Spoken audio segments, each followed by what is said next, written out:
Hello mga katitas. So, today it's my day off. And I'm bored na naman. So, naisip ko, mag-harvest na naman ng mga kamatis since marami ako mga kamatis sa garden. And I'm going to make sun-dried tomatoes in olive oil.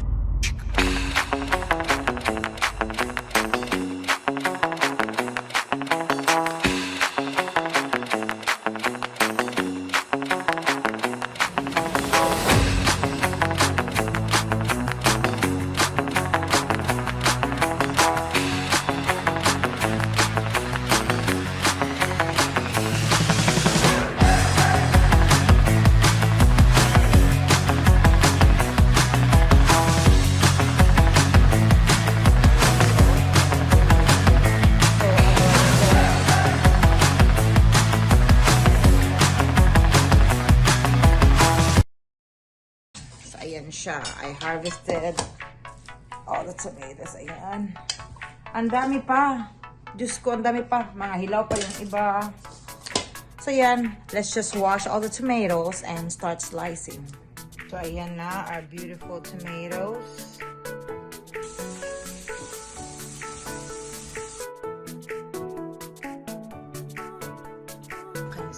Hey! Stop it!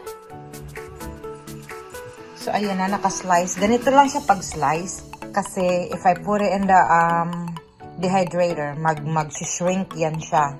So, liliit pa to. So, ganyan lang. Hindi na sila mga ulo. Pepper! Calm down! Ayan, hugasan na yung tray. So, ilagay lang yan dyan siya. Lahat. So, medyo ano siya, dugay ni siya mga probably takes all day or more para completely dry siya. Saba kaya ko mga ilo, guys. Mura ko na ay anak na gagmay.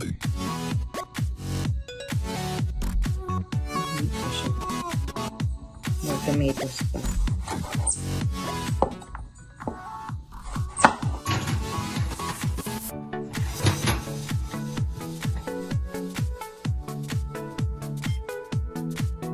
So, yun, na-dehydrate na siya. Ay, nilagay na sa, oven. Hindi ko alam. I'm not sure kung gaano katagal. Basang alam ko, ilang days ko yun inano. Ang tagal mag-dry kasi. Kasi dati, ginamit ko yung dehydrator namin. Tapos, tagal, ilang days. So, nilipat ko dyan. Meron palang dehydrator yung oven namin. So, mas madali siya. So, we'll see kung gaano siya katagal this time. And then, mamaya, mag-prepare tayo ng garlic. We have to put garlic, bay leaves,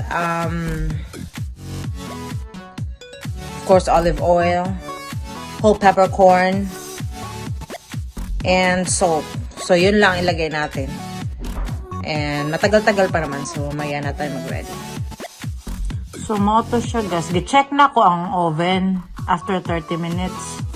Tapos, wala din ako na-on. Napislit na ako. Bugnaw man siya. Atay. Sige, mag-video-video. Wa na-on ang oven kaya. Yan, nagpuan na siya. Dugay ka na siya ka-process. So, dara siya, may pupos na siya. Adili pa din siya completely dry.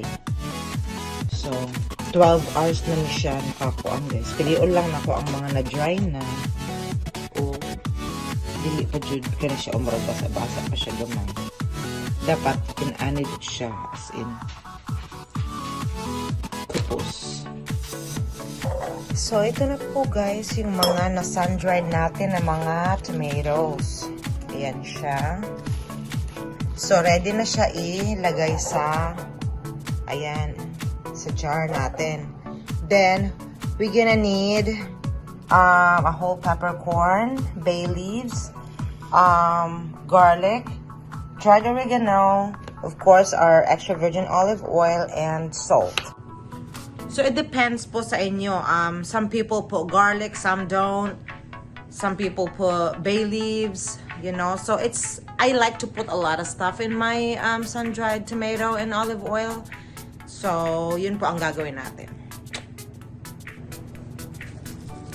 So, ayan lang. Ilalagay mo lang dyan.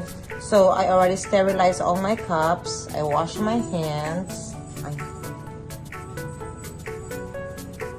Ayan.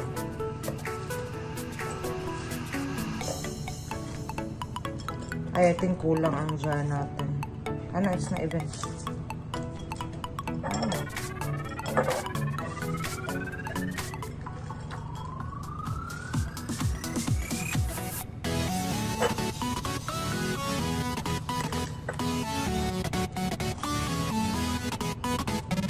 Then, we're gonna put maybe 1 clove of garlic. 1 or 2 cloves. Maybe 2.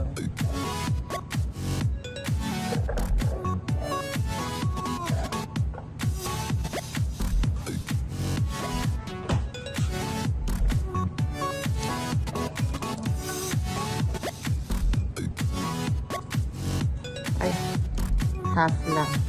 Let's do half. That way you can put more. Yan, and then peppercorn. And then bay leaves. Lagyan mo lang dyan sa gilid. And then dried oregano.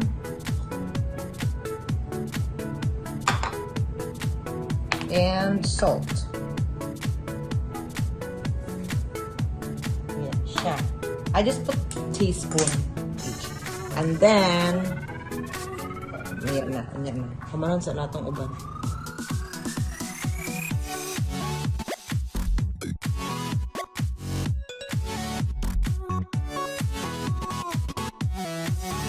So, ayan na siya, guys. We have 6-pint jar of the sun-dried tomatoes.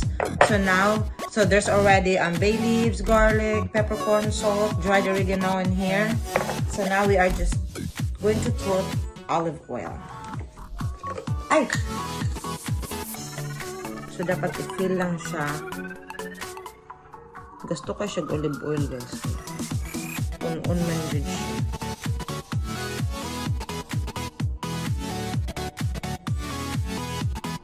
So you have to fill it on top. Top talaga.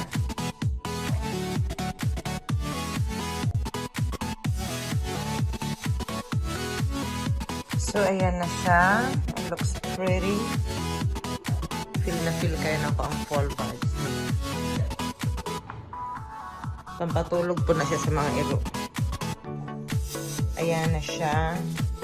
So ang isa kain ani nahurot jud siya. So, I used it all up. Ayan. So, tatakpan. We're just gonna cover it up.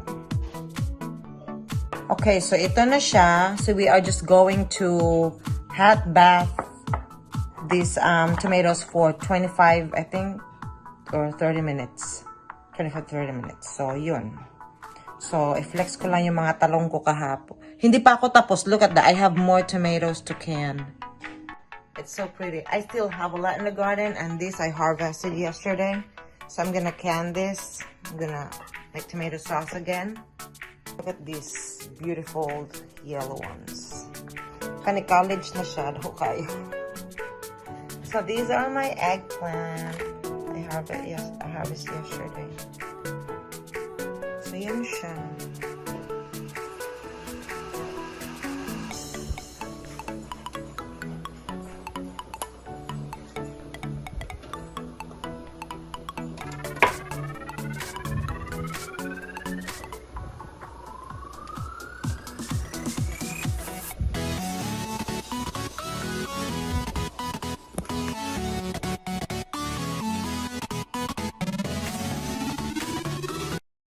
Thank you guys so much, and I hope you enjoy watching my videos.